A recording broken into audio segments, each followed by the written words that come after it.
Assalamualaikum warahmatullahi wabarakatuh. Dari Jalan Pangeran Ponegoro nomor 1A Wonosobo, 98 FM Radio Purnama Sidi mencerahkan, inspiratif. Selamat sore pendengar Radio Purnama Sidi dimanapun Anda berada. Jumpa kembali bersama kami dalam program spesial Leluasa, lebih luas seputar agama. Dan pada kesempatan sore hari ini spesial sekali, kita kembali hadir dari Majelis Tarjih dan Tajdid Pimpinan Daerah Muhammadiyah Kabupaten Wonosobo. Ya. Oke, sudah bersama dengan Dea, bersama dengan Ustadz Maksun dan juga selaku dari Majelis Tarjih dan Tajdid, Ustadz ya. Oke, ini kembali hadir kembali di Radio Purnama Sidi. Senang sekali Cak Sun, biasanya dia sapanya ya Cak ya. Iya, lebih akrab, lebih familiar kira-kira gitu ya.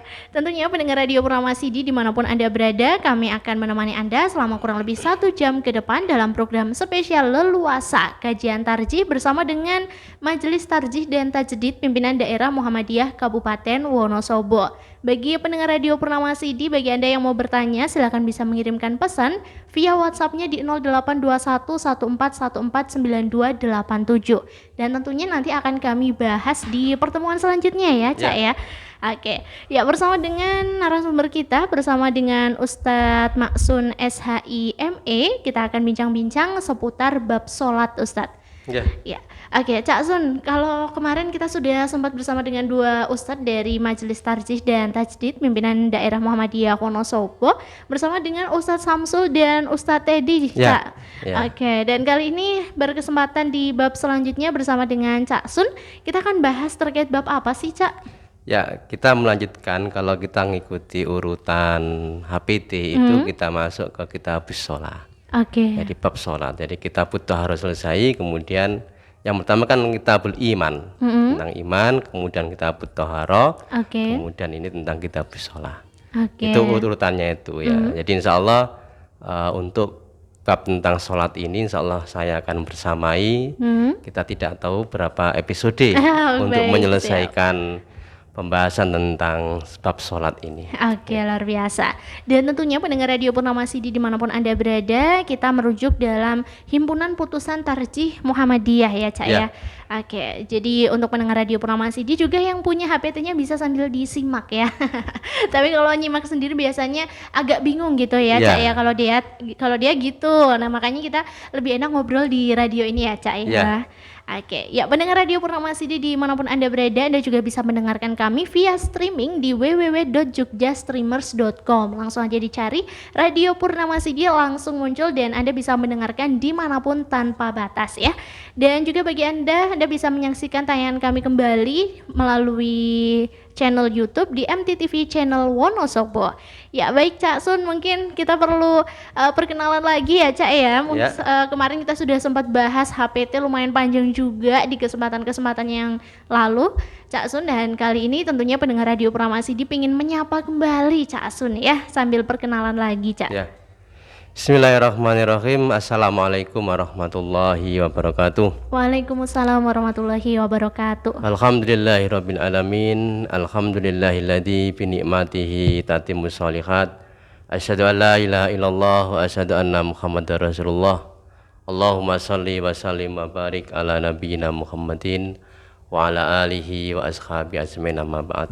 Pendengar Radio Purnama Sidi, anggota Muhammadiyah, simpatisan dan seluruh warga masyarakat Wonosobo yang dirahmati Allah. Alhamdulillah sore ini kita bisa silatul ilmi ya, menyambung ilmu sebagai satu pemandu kita dalam melaksanakan amal. Ya, kalau kita melaksanakan sebuah aktivitas apapun, termasuk kita hendak melaksanakan sholat, maka wajib kita untuk mengilmuinya. Maka kemudian terus kita silatul ilmi ini.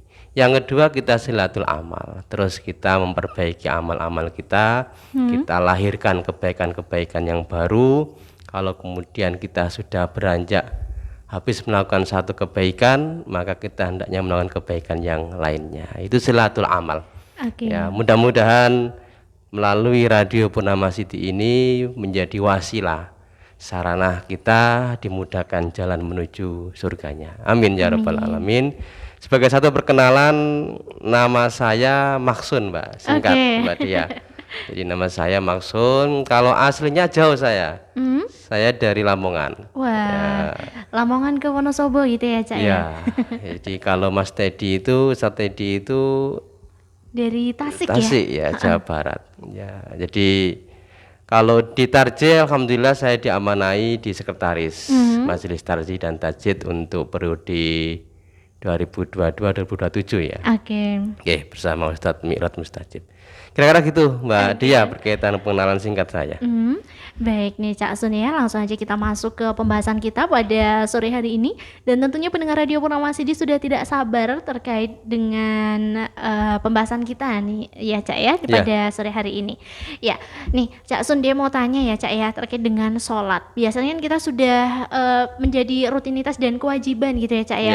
Tapi ada banyak hal yang mungkin dia juga belum tahu dan tentunya ini penting sekali diketahui oleh pendengar Radio Purnama Sidi dan semua pendengar ya dimanapun Anda berada ya. Dan kira-kira tuh Cak ya, dia mau tanya nih bagaimana sih Cak definisi sholat dan sebenarnya itu sholat itu pengertiannya apa dan seperti apa begitu Cak? Baik Mbak Dea, jadi sebelum saya menjelaskan tentang sholat itu seperti apa, kita review kembali tentang Kitabut Taharah. Oke. Ya, karena ini ada hubungannya. Ya, bahwa Kitabut Taharah itu bersuci itu diantaranya kan untuk membersihkan sesuatu yang hadas besar maupun hadas kecil. Ya, diantara pembahasan tentang taharah itu ada tentang wudhu. Ya, wudhu itu menghilangkan hadas kecil, kalau mandi itu hadas besar. Nah, ketika seorang itu hendak melaksanakan sholat, ya, maka diantara yang harus dilakukan sebelum sholat itu adalah bersuci. Nah, dengan cara berwudu itu, maka dalam konteks kita menyempurnakan ibadah sholat kita dan agar ibadah sholat kita itu sah hukumnya, maka sebelum melaksanakan sholat itu harus berwudu terlebih dahulu. Maka hukum wudu itu menjadi wajib hukumnya. Nah, ini berdasarkan satu kaidah fikih yaitu malayatimul wajib, ya, malayatimul wajib bahwa fihi wajib, ya. Di malayatimul wajib sesuatu kewajiban tidak sempurna illa bihi bahwa wajib, illa bihi, ya, kecuali dengan sesuatu itu maka sesuatu itu menjadi wajib. Kalau sholat itu wajib hukumnya dan sempurnanya ibadah sholat sahnya itu dengan berwudu, maka berwudu itu menjadi wajib. Jadi malayatimul wajib illa bihi bahwa wajib, kecuali sesuatu itu menjadi wajib hukumnya. Sebagaimana misalnya orang mau ibadah haji misalnya begitu kan, itu kan butuh biaya. Ya, dari mana biaya? Macam-macam. Kalau dia habis dapat warisan ya dari warisan. Ya, kalau dia nggak punya warisan maka dengan cara bekerja, bisa berdagang, bisa menjadi karyawan. Maka hukum bekerja itu menjadi wajib. Kenapa? Dengan bekerja dia mendapatkan uang itu, uang itu digunakan sebagai sarana untuk ibadah kepada Allah, pergi haji. Ya, ini sarana. Maka dalam konteks hal itu ya, bahwa ada kaitan antara Kitabut Taharah khususnya berkaitan dengan pembahasan tentang bab wudu ya dan mandi hadas besar itu berkaitan dengan persoalan ibadah sholat itu. Nah, kemudian kita masuk di persoalan tentang sholatnya. Sholat itu ada 3 unsur. Ya.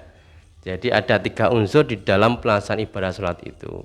Kita merujuk dalam pembahasan ini ya, selain di HPT 1 sebenarnya ada beberapa perbedaan dengan HPT 3, Mbak. Jadi Muhammadiyah itu sudah menerbitkan HPT 1 dan 3. Yang duanya belum ada, nggak tahu saya dilompati. Jadi yang 3. Nah, di antara di HPT 3 itu ada beberapa pembahasan yang berbeda, ada penambahan lah ya, penambahan dalil ya, karena ada penemuan dalil yang baru yang kemudian ditambahkan ya di dalam pembahasan tentang ibadah sholat itu. Maka kemudian saya membawa HPT yang jilid 3, Mbak. Jadi tebal bukunya ya, lumayan tebal. Ya, jadi karena ada pembaruannya ini. Kembali lagi dalam persoalan sholat ini, jadi ada 3 unsur di dalam pelaksanaan sholat itu. 1 unsur perkataan, gitu ya, karena kan di dalam sholat itu ada doa. Orang untuk batin itu aliran kebatinan, ya sholat itu harus dibaca. Kalau dia sholat sendirian minimal dirinya sendiri yang dengar. Ya, tidak kemudian dibatin saja gitu, enggak. Harus ada perkataan walaupun perkataan itu dirinya sendiri yang dengar. Itu kalau sholat sendirian misalnya begitu. Yang kedua ada unsur gerakan. Ya kan, ada takbiratul ikhram, raf'ul yadain. Ketika takbiratul ikhram itu ketika harus raf'ul yadain, mengangkat 2 tangan. Ketika kita ruku ada gerakan rukuknya, kemudian itidal, jadi melibatkan gerakan. Yang ketiga unsur yang itu adalah hati. Hati ini kaitan dengan niat. Ya, al-qasdu, niat itu al-qasdu, menyengaja, dan niat itu bil qalbi, hanya ada di dalam hati. Ya, maka ada unsur ini. Maka kalau kemudian orang sholat, ya 3 unsur ini tidak ada, ya menjadi kurang sempurna. Ya misalnya hanya perkataan dan gerakan saja, tapi niatnya itu tidak ada gitu misalnya gitu. Walaupun niatnya dilafalkan, tapi kan hatinya berbeda misalnya gitu ya. Betul. Ya kan, karena kalau toh misalnya lafalnya itu salah, kalau hatinya misalnya gini, misalnya meniatkan usolli gitu ya Mbak Dia. Ya, sholat maghrib itu kan salah 1 rakaatin, 3 rakaat. Tapi yang terlafadzkan 4 rakaat, tapi hatinya itu sebenarnya 3. Salah melafalkan, mengucapkan, itu tetap dianggap sah, karena yang dilihat dari hatinya. Jadi ada 3 unsur itu di dalam ibadah salat, yaitu perkataan, ada gerakan, dan kolbu. Hati ini karena berkaitan dengan niat. Lah, tadi yang ditanyakan Mbak Dia tadi kaitan dengan apa itu sholat. Kalau kita membaca putusan HPT yang jilid 3 ini, di sana disebutkan tentang pengertian sholat. Secara etimologi atau secara lugha, sholat itu artinya ad-du'a bi khair, doa. Ya, sholat itu artinya doa. Jadi kalau di HPT jilid 3 ini hanya 1 saja disebutkan sholat itu adalah doa. Ya. Ini berdasarkan surat At-Taubah ayat 103. Ya. Di sana disebutkan khudh min amwalihim shadaqatan tutahhiruhum wa tuzakkihim biha wa sholli alaihim inna sholataka sakanun lahum wallahu sami'un alim. Lafadz wa sholli alaihim di dalam surat At-Taubah itu maknanya doa. Jadi kalau terjemahnya begini, ambillah zakat dari harta mereka, ya, guna menyucikan dan membersihkan mereka. Washolli alaihim, dan doakanlah mereka. Jadi sholli di sini artinya adalah doa, bukan sholat.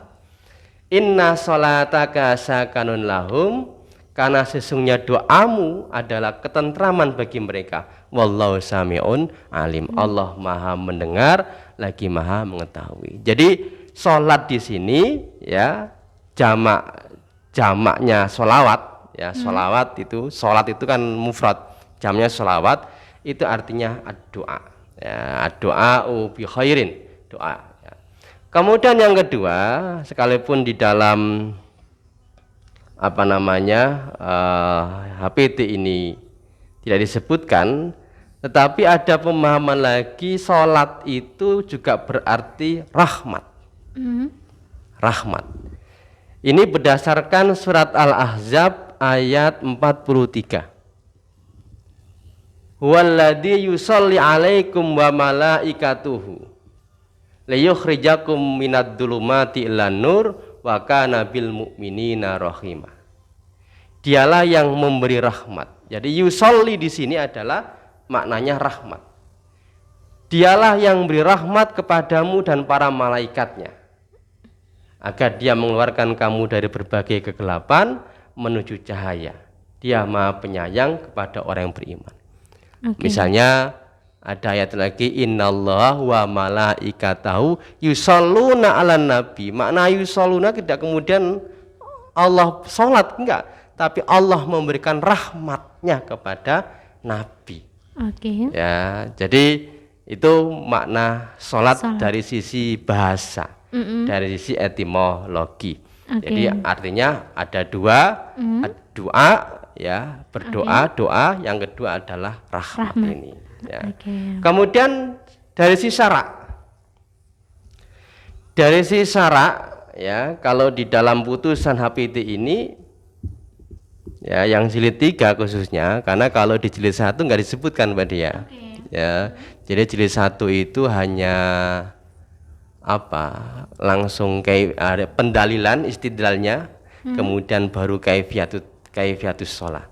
Ya, tidak disebutkan tentang pengertiannya itu apa, kemudian dan macam-macamnya itu apa.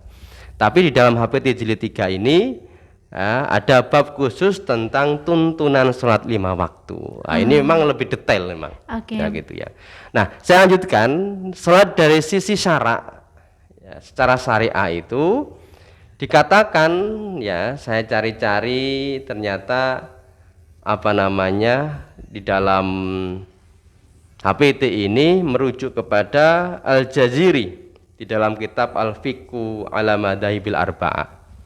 Maka redaksinya begini, sholat menurut istilah itu aqwalun wa af'alun muftatahatun bit takbir.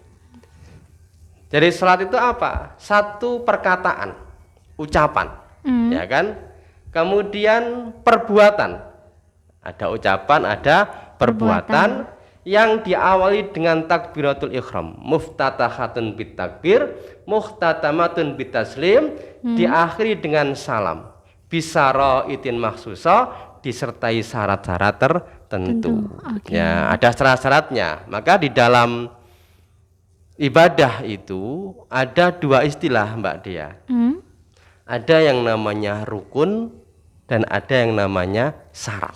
Gitu ya. Apa bedanya? Rukun itu sesuatu yang harus ada di dalam kalau di dalam sholat, ya, dalam perbuatan suatu sendiri itu rukun.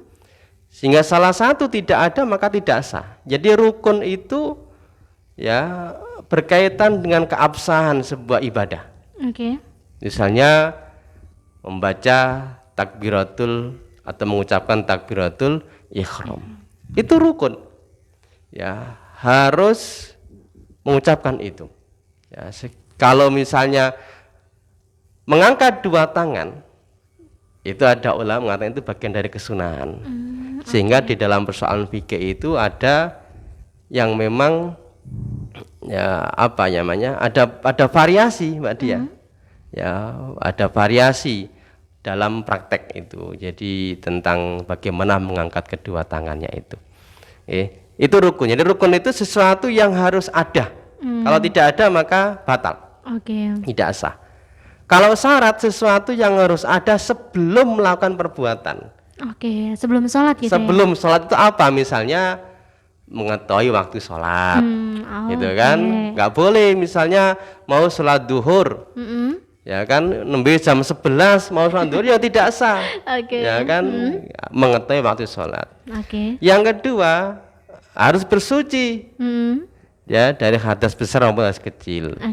Yang ketiga kemudian menghadap kiblat misalnya begitu kan. Itu bagian dari syarat-syarat, ya, yang harus ada. Termasuk nanti kita akan bahas tentang kaifiyah itu. Kalau di dalam HPT yang lama, niat itu dimasukkan dalam rukun. Ya, sementara di dalam HPT yang jilid 3 ini dia hanya sebagai syarat, sesuatu yang harus dilakukan ada sebelum melakukan ibadah sholat. Nah, nanti kita akan bicara tentang kaifiyah itu. Jadi ada perbedaan dalam hal itu.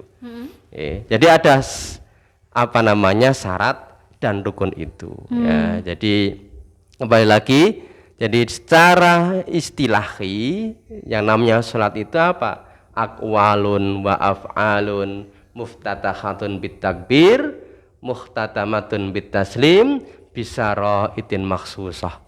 Ya, jadi salat itu adalah ucapan dan perbuatan yang diawali dengan takbir atau ihram, dan diakhiri dengan salam disertai syarat tertentu. Nah, ini sampai di sini Mbak Dia berkaitan dengan takrif atau pengertian tentang sholat dari sisi lughah bahasa maupun dari sisi istilah. Kira-kira gitu Mbak Dia. Oke, Masya Allah luar biasa nih Cak ya. Jadi bahas tentang sholat yang sejauh ini dia ya udahlah hanya sholat aja gitu ya. Ternyata pengertiannya tuh luas sekali ya Cak ya. Betul. Nah ini nih Cak, tadi kan disampaikan bahwa di HPT jilid ketiga ini membahas terkait dengan sholat wajib begitu ya Cak Iya. ya. Nah ini dia mau tanya, kira-kira tuh kenapa sih Cak di Himpunan Putusan Tarjih Muhammadiyah ini kok membahas terkait dengan sholat tentunya terutama di sholat wajib ini Cak? Ya. Apakah ada dasar hukumnya atau bagaimana ini Cak? Ya, jadi yang namanya tarjih itu memutuskan banyak hal, termasuk kenapa kemudian tidak berurutan di dalam penyusunannya. Misalnya kalau itu dianggap kitab fikih, mestinya khusus berkaitan fikih. Oke. Dan kitab fikih itu biasanya berurutan. Oke. Jadi biasanya kitab Thaharah itu yang dibahas adalah babul miyah, bab tentang beberapa air. Tapi di dalam HPT tidak ditemukan. Oke. Nggak ada. HPT jilid 1 itu nggak kita temukan bab tentang air. Oh, oke. Tapi di dalam HPT 3 dibahas panjang lebar. Oh, Kenapa? Air itu tidak sekedar dipahami sebagai alat bersuci saja. Air itu menyangkut aspek hidup dan kehidupan manusia dan alat semesta ini. Sehingga pembahasannya lebih luas. Termasuk bagaimana memanfaatkan air, bagaimana mengelola air, bagaimana menjaga lingkungan biar air itu tetap bersih, tetap jernih. Oke. Maka di dalam HPT itu ada fikih tentang air secara khusus. Ya, jadi air tidak dibahas di dalam HPT pertama, ya, kemudian dibahas di HPT kedua, ketiga ini karena dipahami oleh tarjih bahwa air itu tidak hanya persoalan tentang alat untuk bersuci saja. Oke. Ya, cakupan lebih luas itu. Lalu kemudian mengapa kemudian hanya sholat wajib saja? Memang di dalam HPT jilid 1 pun yang dibahas hanya berkaitan dengan kaifiyah sholat ya sebenarnya gitu ya. Ya sebenarnya sholat wajib dan sholat sunnah kan hampir sama berarti ya. Iya. Baik dari sisi ucapan maupun gerakannya saja. Ya, cuma kemudian di dalam HPT 3 ini secara tegas disebutkan tuntunan sholat 5 waktu. Oke. Walaupun dalam tuntunan-tuntunan ibadah yang sunnah itu ada beberapa putusan-putusan yang diterbitkan oleh tarjih secara terpisah-pisah. Oke. Misalnya tentang tuntunan sholat tatawu itu ada, Mbak, ada sendiri. Memang tidak dibuka menjadi sebuah dokumen berupa buku yang utuh, masih berserakan, tapi ada. Nah, misalnya lagi tentang tuntunan tentang ibadah korban misalnya gitu, nah, itu ada di dalam setiap putusan-putusan tarjih itu. Ya, jadi kira-kira gitu. Oke. Baik nih Cak Sun ya, terkait dengan bab sholat nih, pendengar Radio Purnama City pasti juga sudah bertanya nih tadi ya. Iya. Ya, nih terkait dengan sholat, kita kan sebagai seorang umat muslim gitu ya Cak ya, kita berkewajiban untuk melaksanakan sholat, terutama tadi itu untuk sholat 5 waktu begitu Iya. ya Cak. Nah kali ini sebenarnya apa sih Cak hikmah dari kita sholat, dari kita melaksanakan sholat tentunya ini kan agar lebih mantap kembali, oh ternyata di balik sholat itu ada hikmah tertentu begitu Cak. Oke. Jadi sebelum masuk ke sana, saya ingin menjelaskan tentang dasar hukum wajibnya sholat itu sendiri. Oke. Ya kan? Jadi apa dasar hukumnya? Jadi sholat itu rukun Islam yang kedua. Oke. Ya, ini bagian dari keyakinan kita. Sholat itu rukun Islam yang kedua dan menjadi satu keharusan. Oke. Ya, di dalam kita sebagai seorang muslim untuk melaksanakannya. Di antara dasar-dasarnya itu apa? Disebutkan di dalam HPT ini, misalnya di dalam surat Al-Baqarah ayat 43 misalnya, atau surat An-Nur ayat 56. Jadi surat An-Nur itu bunyinya begini, wa aqimus sholata wa atuz zakah wa atiur rasula la'alakum turhamun. An-Nur 50 ayat 56. Dan dirikanlah sholat, tunaikanlah zakat dan taatlah kepada Rasul supaya kamu mendapat rahmat. Di mana kita melihat bahwa sholat itu wajib hukumnya? Dari lafadz aqimu. Jadi aqimus sholat itu fi'il amar. Dari lafadz aqama yuqimu, kemudian fi'il amarnya aqimu. Ya, dirikanlah sholat. Ya. Di dalam kaidah usuliyah itu disebutkan al aslu fil amri lil wujub. Hukum asal di dalam setiap perintah itu wajib. Ya, wajib hukumnya. Sehingga dasar ini yang kemudian dipakai oleh tarjih tentang wajibnya melaksanakan ibadah sholat. Kemudian ada lagi misalnya di dalam surat Al-Isra, aqimis sholata liduluki samsi ila ghasaqil laili wa qur'anal fajri inna qur'anal fajri kana masyhuda. Dirikanlah sholat dari sesudah matahari tergelincir sampai gelap malam, dan dirikanlah pula sholat subuh, sesungguhnya sholat subuh itu disaksikan. Ya, ini kaitan dengan waktu. Ya, jadi tergelincirnya matahari itu kan duhur. Ya, sholat duhur itu harus jawal, Mbak. Nggak boleh, kenapa? Karena larangan sholat itu ketika matahari berada di tengah-tengah. Jadi waktu sholat duhur itu adalah jawal sampai gelap. Berarti datangnya sholat maghrib misalnya begitu. Kemudian sholat subuh. Nah, ini berapa dasar. Ya. Kemudian ada lagi misalnya hadis dari Rasulullah SAW tentang bunyal Islam ala khamsin. Ini juga sudah sangat familiar. Tentang wajibnya ibadah sholat itu. Syahadati alla ilaha illallah wa anna muhammadur rasulullah wa iqamis sholat. Ini disebut dengan rukun Islam. Kemudian ada lagi misalnya ada seorang yang bertanya kepada Rasulullah SAW. Ya, ada orang yang bertanya kepada Nabi tentang apa? Dan orang ini disebutkan rambutnya kusut. Ya. Kemudian apa? Terdengar suaranya tetapi tidak dapat difahami apa yang ia ucapkan sampai ia mendekat. Lalu tiba-tiba bertanya tentang Islam. Ya, jadi orang dari Najd ini bertanya tentang Islam. Faqala Rasulullah SAW, lalu kemudian Nabi menjawab, khamsu sholawatin fil yaumi wal lailati, yaitu sholat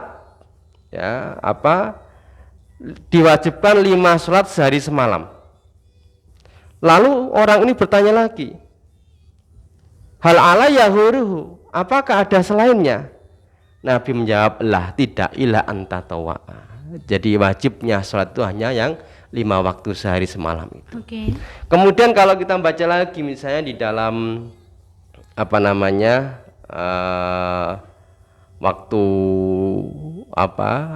pelaksanaan ibadah sholat, kita mendapati misalnya supaya kita ini di dalam beribadah kepada Allah itu mukhlishina lahuddin, ikhlas karena Allah Subhanahu wa ta'ala. Ya.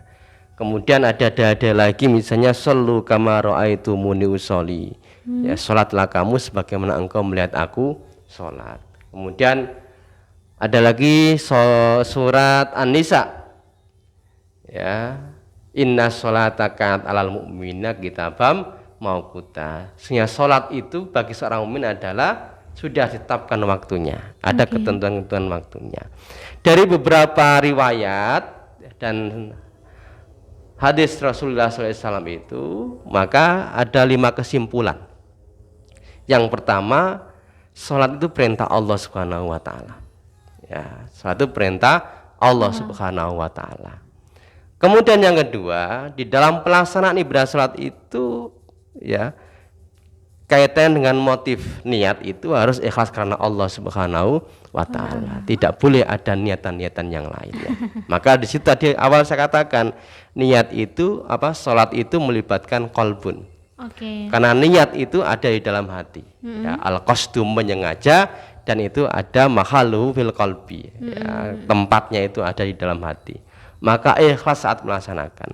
Yang ketiga, diwajibkannya sholat itu hanya 5 kali sehari semalam.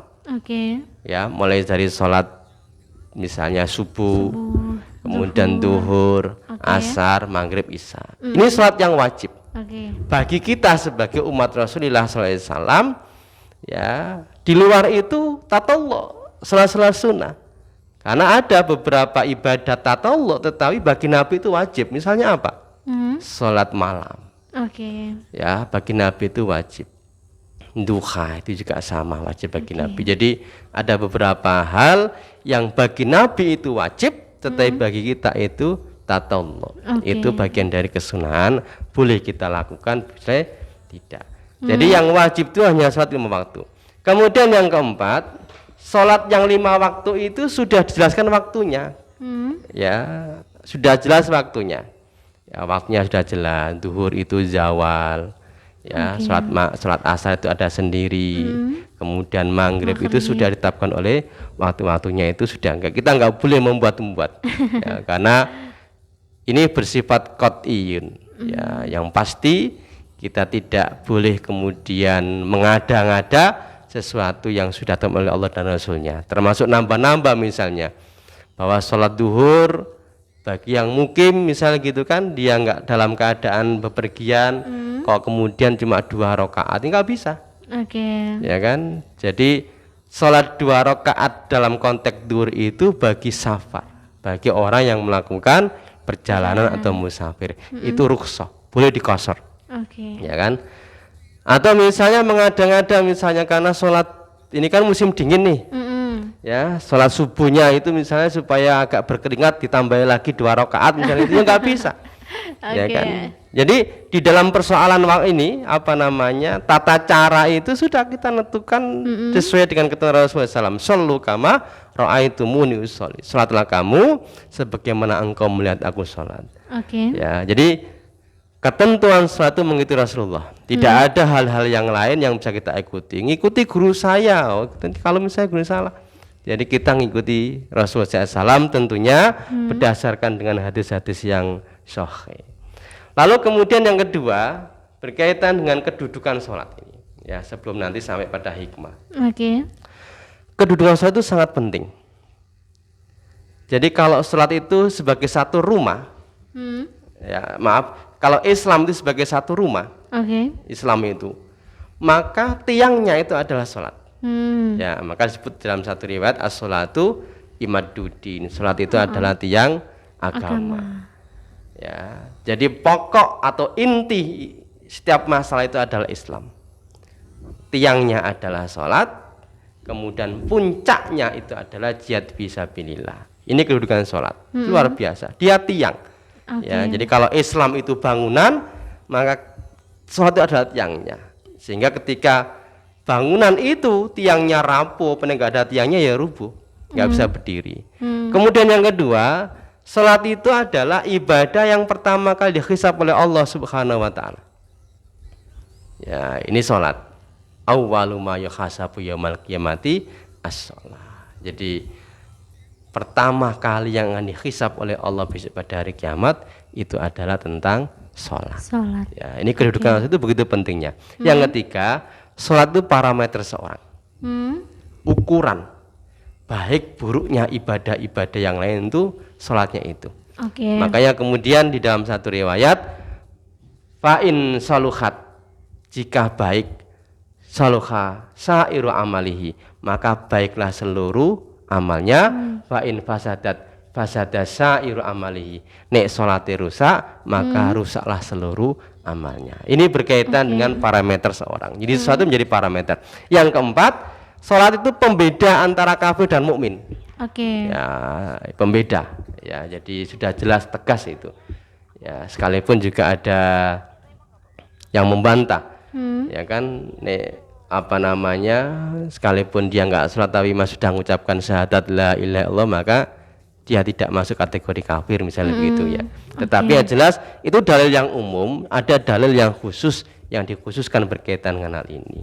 Kemudian yang ketiga, yang terakhir, penghubung antara hamba dengan Tuhan itu salat. Ya, penghubung. Jadi maka ada satu ungkapan, ini bukan hadis. Kalau Nabi pernah mi'raj, maka mi'rajul muslim itu adalah as-shalah. Ya, di salat itu penghubung antara hamba dengan Khaliknya. Bahkan posisi yang paling dekat antara seorang hamba dengan kholiknya itu ketika posisi sujud. Ya, Oke. ini berkaitan dengan kedudukannya. Nah, kaitan dengan hikmah, ya kira-kira ada banyak hikmah, ya Mbak. Jadi ada banyak hikmahnya. Satu, sholat itu mencegah perbuatan keji dan mungkar. Oke. Ya, jadi bagaimana operasionalnya kan begitu nggih. Jadi bagaimana operasionalnya kalau sholat itu bisa mencegah perbuatan keji dan mungkar. Di dalam satu ayat surat Al-Ankabut ayat 45, innas sholata tanha anil faksai wal mungkar. Salat itu mencegah perbuatan keji dan mungkar. Maka di dalam hadis tadi, faida saluhat saluha sairu amalahu. Kalau salatnya baik, maka baiklah seluruh amalnya. Oke. Ya. Artinya apa? Salat yang bisa mencegah perbuatan keji dan mungkar itu berapa lama? Oke. Ya. Kalau hanya sholatnya, kalau gerakan sholat itu sebentar Mbak dia. Oke. Ya, Nggak ada 10 kira-kira menit nih. nek 5 kali sholat itu nek dijumlah ya kira-kira 1 jam. Oke. Gitu betul. ya. Ha-ha. Tetapi apakah bisa sholat hanya 1 jam 5 kali itu bisa mencegah perbuatan keji dan mungkar? Ya, itu jawabannya tidak bisa. Oke. Maka sholat itu adalah sholatnya itu yang daim, yang selamanya. Gimana maksudnya? Ya, misalnya ini kaitan dengan mengukur operasionalnya itu. Oke. Ketika tadi kita misalnya habis melaksanakan sholat asar, dari sholat asar sampai sholat maghrib itu 3 jam. Apakah 3 jam itu kita mampu menahan perbuatan keji dan mungkar? Kalau kita mampu menahan itu, berarti kita sudah mendirikan sholat asar itu. Oke, Masya Allah. Tapi kalau belum, berarti kita baru melakukan gerakan sholat. Kira-kira gitu maksudnya. Oke. Ini secara operasional. Coba kalau itu misalnya habis sholat asar, maghrib, ke isya, terus gitu, terus sampai artinya sholat kita 24 jam. Maka bahwa sholat kita itu bisa mencegah perbuatan keji dan mungkar. Nah, ini baru satu Mbak dia tentang hikmah disyariatkan sholat itu seperti itu. Oke. Kira-kira gitu Mbak dia. Oke, Masya Allah. Dan tentunya kalau kita udah sholat gitu tuh hawanya tuh lebih tenang gitu, Cak ya? Ya, salah satunya hikmah itu di situ itu. Ya, karena memang ada silah, ada hubungan. Ya, kita sedang berkomunikasi dengan kekasih kita. Oke. Kira-kira gitu. Kalau Allah itu kekasih kita, maka hambanya ini, manusia ini sedang berhubungan, berkomunikasi, sedang curhat, sedang memohon kepada kekasihnya yaitu Allah Subhanahu wa taala. Oke. Maka sholat itu memang bisa menenteramkan. Ya, di antara fungsi yang lain sholat itu adalah apa? Membuat kita itu menjadi tenang. Oke, betul. Ya, jadi menjadi tenang sholat kita itu. Apalagi misalnya ibadah-ibadah khusus misalnya yang biasa melaksanakan sholat qiyamul lail sendirian gitu kan. Ketika sebagian besar orang tidur, ada hamba Allah yang berkomunikasi secara khusus dengan Allah Subhanahu wa taala. Dia curhat tentang kehidupannya dia. Enggak apa-apa curhat kepada Allah itu. Betul. Ya, Nabi Ibrahim itu juga curhat kepada Allah.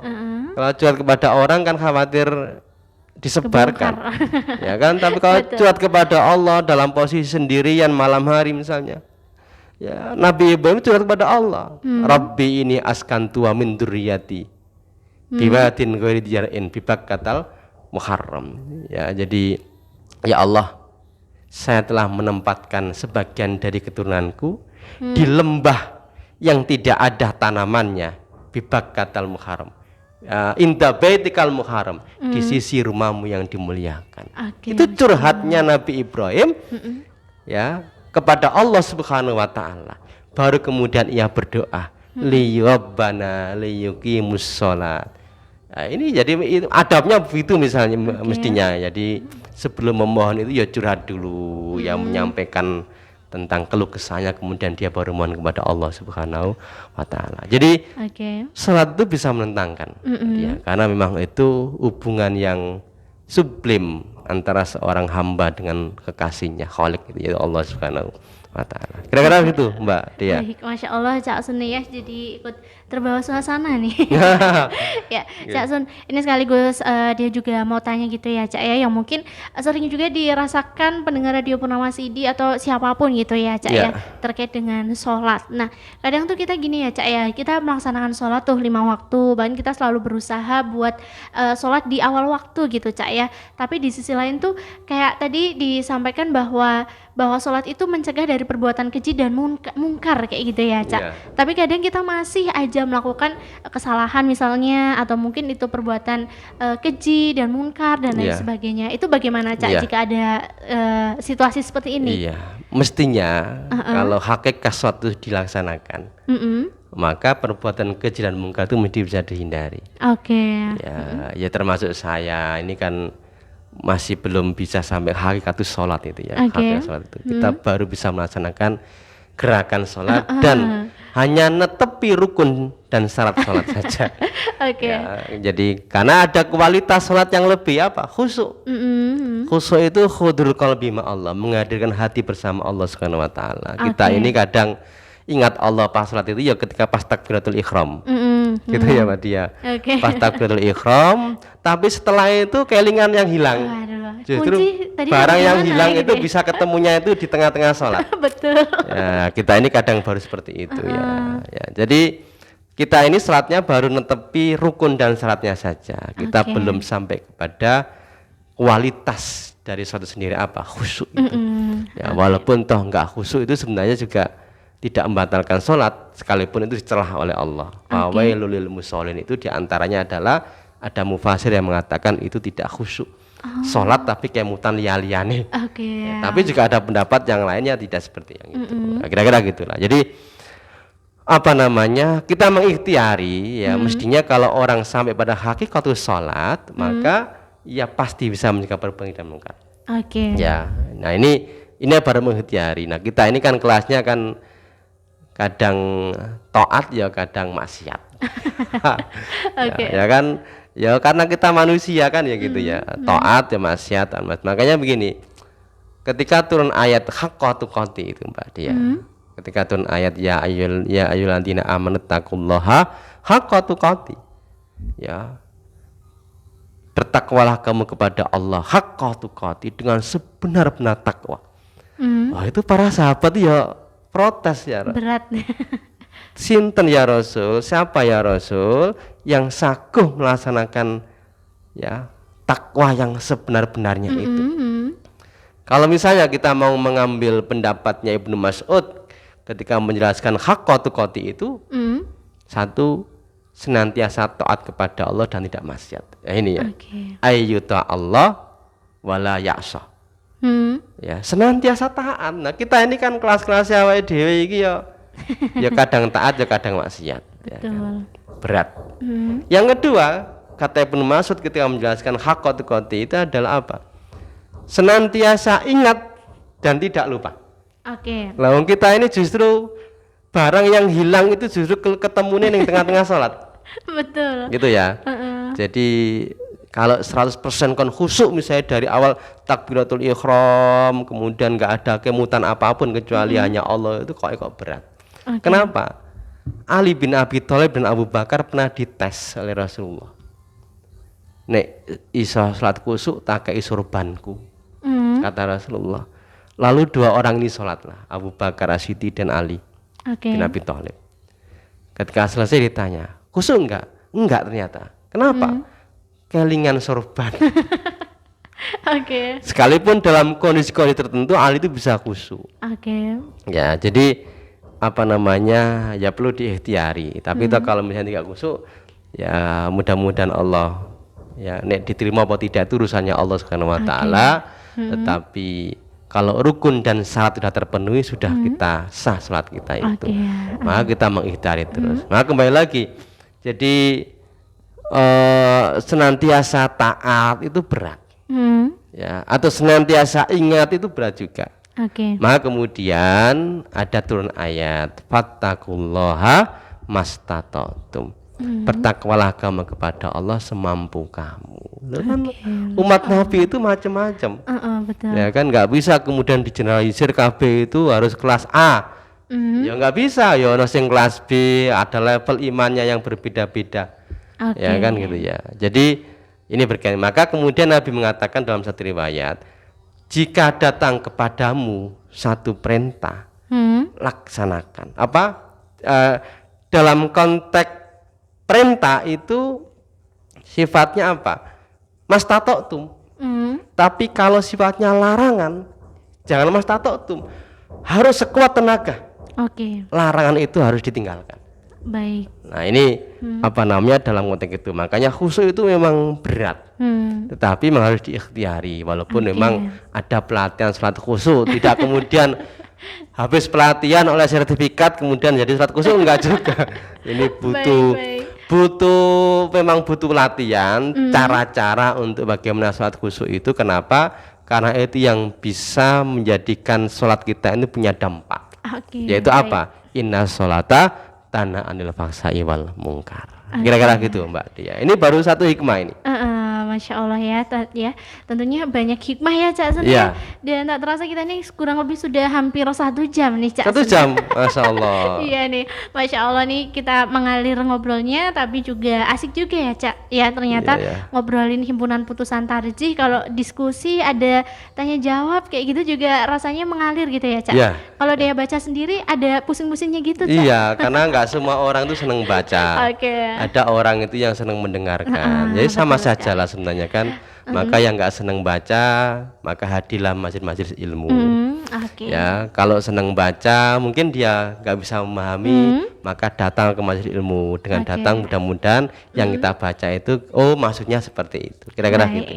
Cak Sun, mungkin 2 menit terakhir sebelum kita closing ya Cak ya, ada beberapa hal yang mungkin ingin disampaikan Cak Sun. Barangkali tadi ada yang terlewat atau mungkin sebagai penutup kita Cak Sun. Ya, jadi pendengar radio Purnama Sidi yang dirahmati Allah SWT. Jadi persoalan sholat ini memang persoalan sangat penting ya di dalam Islam, bahkan menjadi pokok karena ini termasuk ibadah yang kan pertama kali dihisab oleh Allah, bahkan menjadi parameter dari ibadah-ibadah yang lainnya. Maka yang bisa kita lakukan mengikhtiari agar sholat kita itu baik dengan cara apa? Dengarkan setiap kajian Purnama Sidi. Ini bagian dari mengilmui. Betul. Ilmu itu pemandu amal. Bagaimana ibadah sholat kita menjadi baik kalau kita nggak punya ilmunya. Ya, maka kadang sudah punya ilmu saja itu belum tentu baik. Apalagi nggak punya ilmu. Ya, maka dengan kita mengilmui, maka kemudian kita bisa menghayati ibadah sholat kita. Mudah-mudahan sholat kita itu masuk pada derajat yang tinggi, apa? Sholat khusyuk itu. Sehingga kemudian sholat kita berdampak ya, bahwa ibadah kita itu bisa menjadi sarana terjaganya kita dari perbuatan fahsya dan mungkar. Saya kira gitu Mbak Dia. Baik. Ya, saya kira gitu pertemuan kita pada sore hari ini. Mudah-mudahan bermanfaat dan insya Allah kita ketemu pada Jumat yang akan datang. Dari saya ucapkan nasrul minallah wa fatun qarib. Wassalamualaikum warahmatullahi wabarakatuh. Waalaikumsalam warahmatullahi wabarakatuh. Masya Allah ya, dan ilmu baru juga bagi Dea. Ternyata asik nih belajar himpunan putusan tarjih Muhammadiyah. Jadi bagi pendengar radio Purnama Sidi, warga Muhammadiyah dan siapapun dimanapun Anda berada, jangan lupa selalu ikuti sajian leluasa lebih luas seputar agama. Dan tentunya kita akan bahas terkait dengan himpunan putusan tarjih Muhammadiyah ya Cak ya. Dan insya Allah di pekan depan masih bersama dengan Cak Sun. Insya Allah. Ya, bagi pendengar radio Purnama Sidi yang mau tanya-tanya, jangan lupa silahkan bisa kirimkan pesannya di 0821 14149287, dan tentunya nanti akan kami sampaikan kembali ke Cak Sun selaku dari Majelis Tarjih dan Tajdid Pimpinan Daerah Muhammadiyah Wonosobo ya. Dan juga Cak Sun di acara pada sore hari ini merupakan acara kolaborasi dari Majelis Tarjih dan Tajdid Pimpinan Daerah Muhammadiyah Wonosobo, Majelis Pustaka dan Informasi, dan juga Majelis Tablik Pimpinan Daerah Muhammadiyah Wonosobo, sekaligus Radio Purnama Sidi Wonosobo. Ya, dari Jalan Pangeran Bonegoro nomor 1A Longkrang Wonosobo, dia mohon pamit undur diri. Wassalamualaikum warahmatullahi wabarakatuh. Waalaikumsalam warahmatullahi wabarakatuh.